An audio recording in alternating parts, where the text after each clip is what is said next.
নমস্কার। আমাদের মতো সংসারী মানুষদের মনে ধর্মীয় বিষয়ে নানান রকম প্রশ্ন থাকে এবং আমরা সেই সমস্ত প্রশ্নের উত্তর খুঁজে বেড়াই। এই রকমই কিছু প্রশ্নের উত্তর দিয়েছেন স্বামী বিরজানন্দজি মহারাজ। গুরু, ইষ্ট ও দেবদেবীর স্বপ্ন দেখা খুব ভালো, এতে মনে খুব উৎসাহ, আনন্দ হয়। তবে না দেখতে পেলেও মন খারাপ করবে না। ওরকম স্বপ্ন দেখলে যার তার কাছে বলেও বেড়াবে না, ইচ্ছে করলে গুরুকে বলতে পারো। আর স্বপ্নের প্রত্যেক অংশের মানে কি তা নিয়ে মাথা ঘামাতে যেও না। স্বপ্ন স্বপ্নই, সবটার মধ্যে একটানা সামঞ্জস্য থাকবে এই রকম আশা করাও বৃথা। সে একমাত্র আদেশ বা ধ্যানে সাক্ষাৎ দর্শন বা উপলব্ধিতেই হয়, যার সত্যতা সম্বন্ধে কোনো সন্দেহের অবকাশ থাকে না। আর যা লাভ করলে মানুষের জীবন বদলে যায়, মানুষ দেবতা হয়, সে যার তার হয় না, বহু সাধন ও তাঁর কৃপা সাপেক্ষেই হয়। কেউ কেউ স্বপ্নে মন্ত্র পায়, কিন্তু দেখা যায় অনেক ক্ষেত্রে সেটা শাস্ত্রানুমোদিত নয়, অথবা নিজের কল্পনা বা চিন্তা প্রসূত।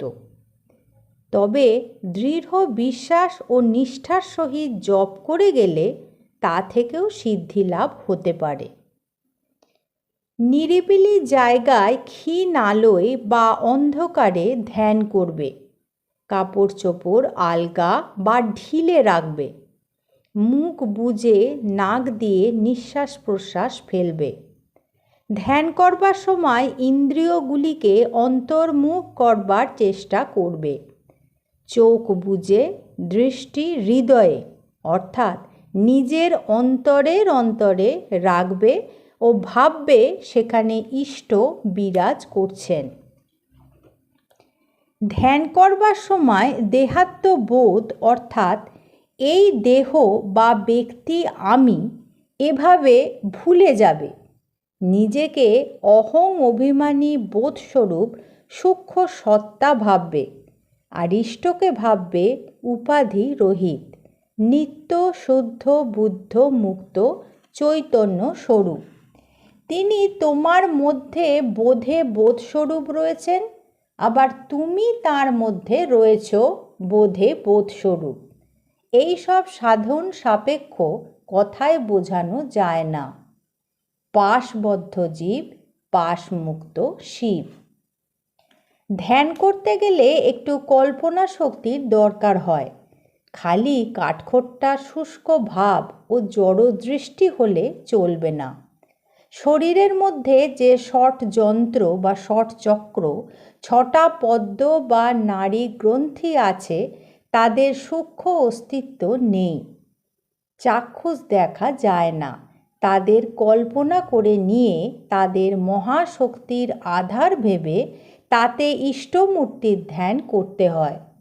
যত ধ্যান গাঢ় ও গভীর হবে, তত চিত্ত স্থির ও শুদ্ধ হবে, অন্তরের প্রসুপ্ত শক্তি তত জাগ্রত ও বিকশিত হবে। আমরা প্রাণায়াম সম্পর্কেও বিভিন্ন রকম মতামত প্রকাশ করে থাকি। কেউ ভুল পথে প্রাণায়াম করে অনেক সময় অসুস্থ হয়ে পড়েন। স্বামী বিরজানন্দজি মহারাজ কি বলছেন শুনুন। প্রাণায়াম চক্ষু মুদ্রিত অবস্থায় করবে। তখন ইষ্টমূর্তির ধ্যান না করে নিয়মিত সংখ্যায় জপ করবে। নিঃশ্বাস প্রশ্বাসের দিকে নজর দেবে। বাঁ হাতে যেমন সচরাচর গাঁঠে গাঁঠে আঙুল রেখে গণনা করে, সেইভাবে তখন সংখ্যা রাখবে। নিঃশ্বাস নেবার সময় মনে করবে পবিত্রতা, দয়া, বলবীর্যাদি সদ্গুণ তোমার ভিতর দিকে টেনে নিচ্ছ। প্রশ্বাস ফেলবার সময় ভাববে তোমার অন্তরের কুভাব, মলিনতা, সংকীর্ণতা, হিংসা, পাপ বুদ্ধি এই সব গলদ বের করে দিচ্ছ। ধ্যান করবার সময় ইষ্ট আমার অন্তরে হৃদয় কমলে বিরাজ করছেন। এইভাবে করতে না পারো তো তিনি আমার সম্মুখে সাকার মূর্তিতে কমলে বা সিংহাসনে অবস্থান করছেন, এইভাবেও করতে পারো। তবে আগেরটি প্রশস্ত ও শ্রেষ্ঠ, কারণ তাতে তাকে নিজের অন্তরের অন্তরে রাখা ও দেখা যায়। অপরটিতে তিনি আমার বাহিরে রয়েছেন মনে করতে হয়। তবে ক্রমশ তাকে অন্তরে দেখবার ও ভাববার চেষ্টা করবে। যে যাকে যত ভালোবাসে সে তাকে তত অন্তরের অন্তরে রাখতে চায়। ইচ্ছা করে যে তাকে হৃদয়ের মধ্যে পুড়ে রাখি। মন তুই দেখ আর আমি দেখি, আর যেন কেউ নাহি দেখে। সন্ধ্যার সময় জপ করার সময় বা সকাল সন্ধ্যায় বসে ধ্যান জপ বেশি করতে না পারলে অন্য সময়েও যখন কাজকর্ম করছো না, তখন বসে শুয়ে বা খাবার পর 2-1 ঘন্টা বিশ্রাম করে বা শেষ রাত্রে বিছানায় বসেও করতে পারো, যদি নিদ্রা বা আলস্য না আসে। তখন আসনে বসে যথাবিধি করলে মনঃসংযম সাধারণত বেশি হয়। চলতে ফিরতে বা কোনো কাজ করবার সময়ও মনে জপ করতে পারো স্মরণ মরণ হিসেবে। তখন ধ্যান করবে না, কারণ অন্যমনস্ক হলে বিপদ আপদের সম্ভাবনা আছে, যেমন অ্যাক্সিডেন্ট হতে পারে। সময় অমূল্য জিনিস, জীবন ক্ষণস্থায়ী ও অনিশ্চিত। এক মুহূর্তও বৃথা নষ্ট করবে না। মহারাজ আরও আমাদের বলছেন, দোষে গুণে মানুষ, দোষ গুণ কম বেশি সকলেরই আছে। পরের দোষ ত্রুটি অনুসন্ধান না করে বরং নিজের করো। পরের গুণকে এবং নিজের দোষকে বড় করে দেখবে, পরের দোষকে এবং নিজের গুণকে ছোট করে দেখবে।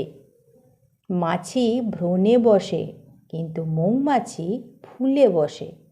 পরচর্চায় আত্মচর্চার ক্ষতি হয়। গুরুর প্রতি অকপট শ্রদ্ধা বিশ্বাস না থাকলে আধ্যাত্মিক জগতে উন্নতি লাভ করা যায় না। গুরুবাক্যে কখনো অবিশ্বাস বা সংশয় করবে না। গুরুবাক্য বেদ বাক্য বলে জানবে।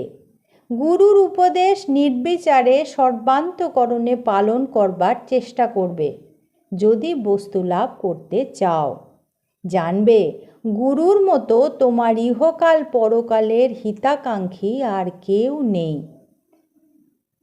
গুরুরূপা পন্থা নিষ্ঠার সঙ্গে সাধন করাই তাঁর যথার্থ সেবা করা, তাতেই তিনি সবচেয়ে বেশি প্রীত হন। আমরা অনেক সময় ভাবি জপ কিভাবে করব বা কতক্ষণ জপ করব, কতবার জপ করব। সেই সমস্ত প্রশ্নের উত্তর দিচ্ছেন মহারাজ। জপ প্রথম প্রথম মনে মনে স্পষ্ট করে উচ্চারণ করে ধীরে ধীরে করতে হয়, তাই একটু দেরি হয়। হয়তো ঘন্টায় 2-3 হাজারের বেশি হয় না। ক্রমে ক্রমে বেশিক্ষণ ধরে অভ্যাস করলে তাড়াতাড়ি করা যায়। তখন ঘন্টায় 8-10 হাজারেরও বেশি জপ অনায়াসে করে ফেলা যায়। জপ করবার সময় মনকে মন্ত্রে ও মন্ত্রের প্রতিপাদ্য ইষ্টে একাগ্র করবার চেষ্টা করবে। আজ এই পর্যন্তই। পরবর্তী পর্বে আমি আপনাদের এইরকমই কিছু প্রসঙ্গ বা এইরকমই কিছু মহারাজদের উপদেশ বলবো। ঠাকুর মা স্বামীজি আর আমার গুরুদেবের চরণে আপনাদের সর্বাঙ্গীন মঙ্গল কামনা করি। আপনারা সকলে ভালো থাকুন, সুস্থ থাকুন। নমস্কার।